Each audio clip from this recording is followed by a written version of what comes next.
In this video, I'll be sharing 5 tips of how to actually learn to speak English fast.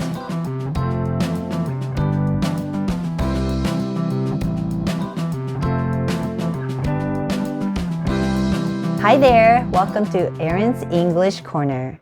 Why is it that some people learn to speak English much quicker than others?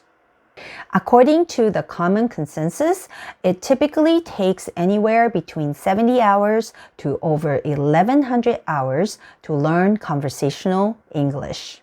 Learning English can be challenging, and different factors such as prior language learning experience, motivation, exposure to spoken English, pace of learning, and study methods can significantly impact how quickly someone can reach a conversational level. The good news is, with the right tips, anyone can succeed. So I'd like to share 5 tips that helped me reach conversational levels quickly without struggles. Hopefully, they will also help you achieve conversational level quicker and without struggles too. The first tip is sound. When I first learned English in Japan, the focus was placed on written language.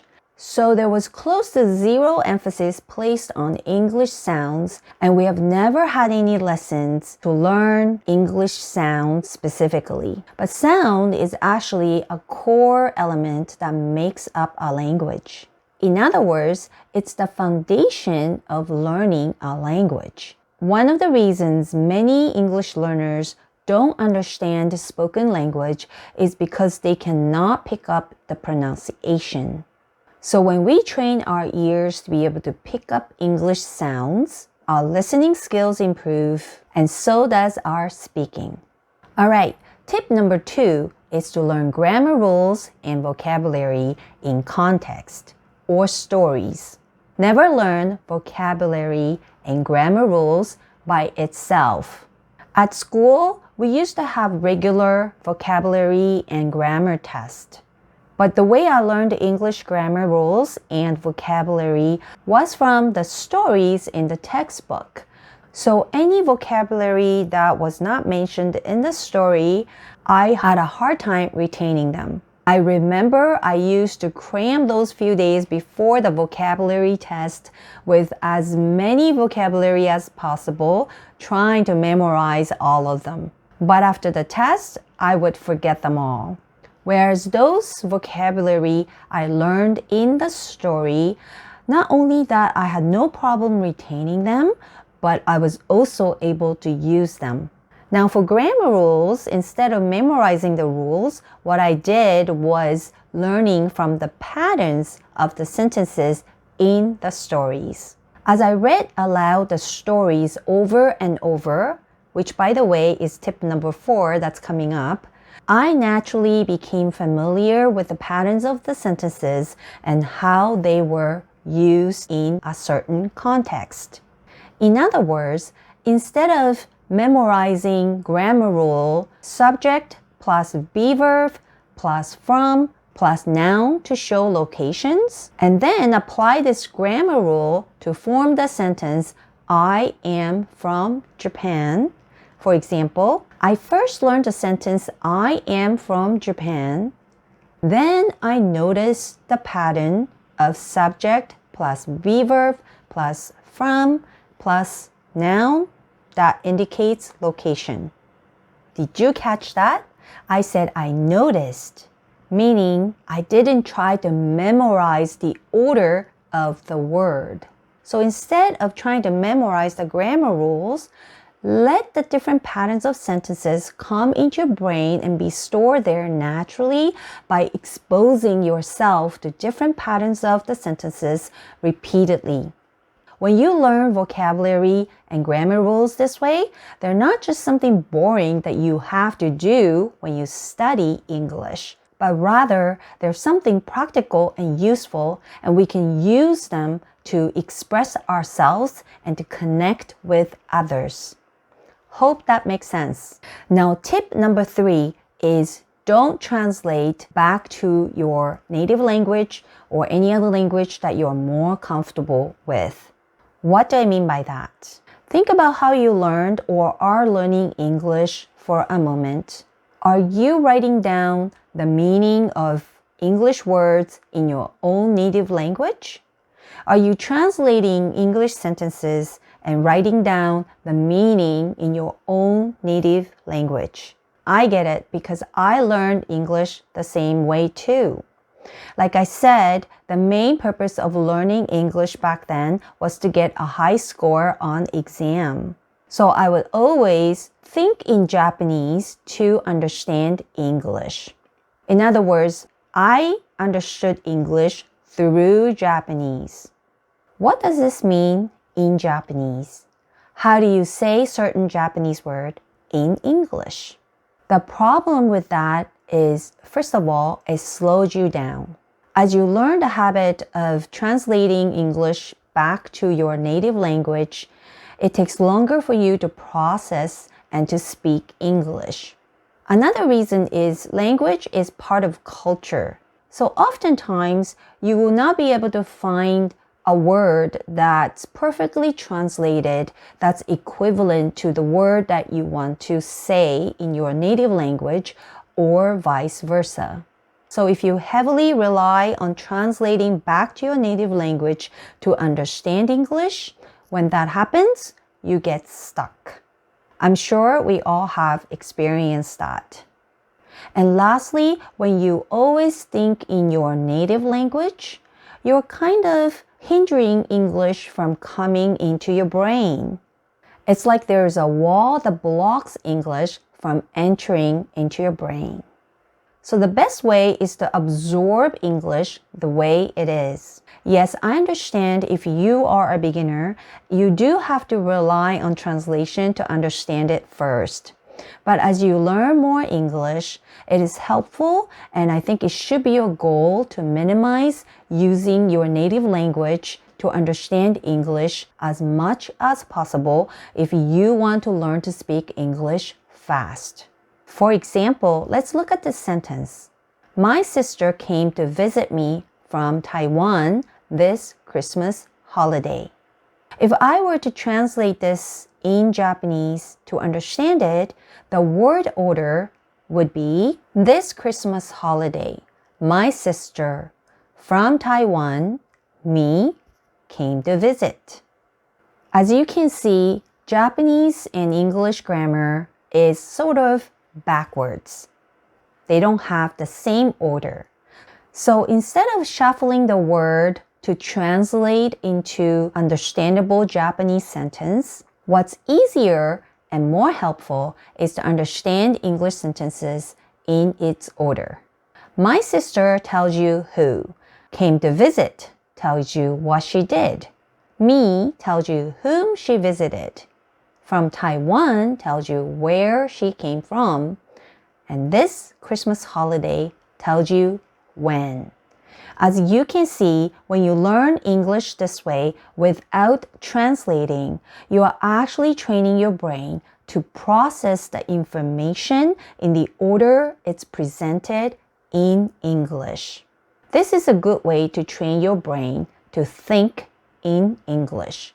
As we understand each piece of information in the order it's presented, even though it doesn't form a correct or natural sentence in our native language, we understand it.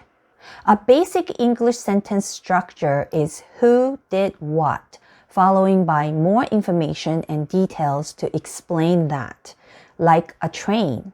So if you train your brain to process English this way, it's much simpler and easier for you to understand than trying to translate it back to your native language.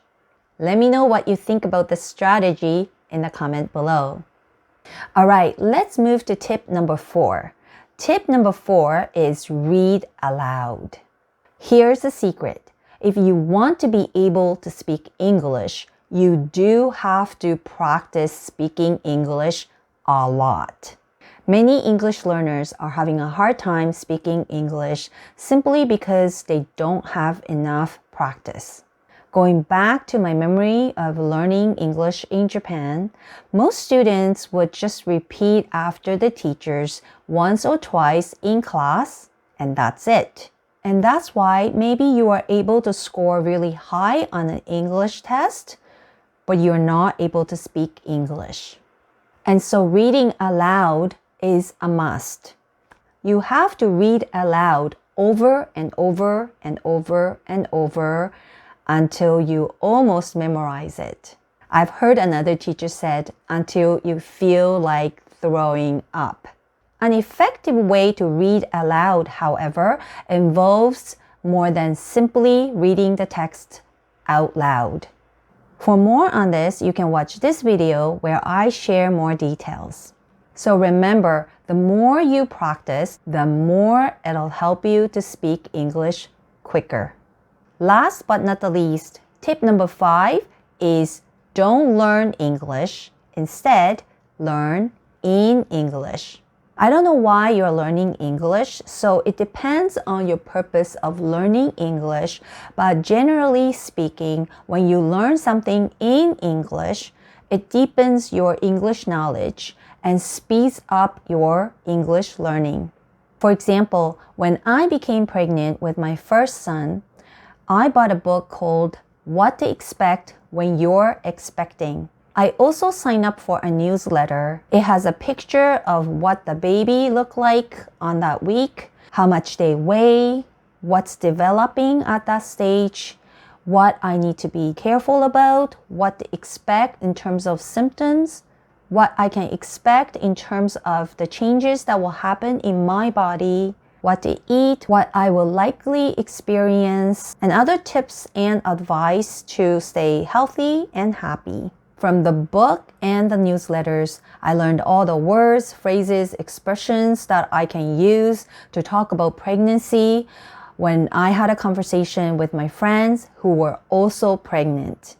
At that time, we were going to a church where people were our age, so many people were pregnant at the same time as we had about 10 babies every year. And so there was a lot of opportunities for me to actually use what I learned in the book and the newsletter. I also learned new words and phrases and expressions from those conversations that I could add to my English bank. In this way, my English actually improved and became more fluent during my pregnancy. What was really beneficial was the new phrases and the expressions that I learned through the topic of pregnancy was also applicable to other topics. So I was able to continue to build upon what I learned through my pregnancy, even after I moved on to different topics such as parenting, homeschooling, online business, and marketing.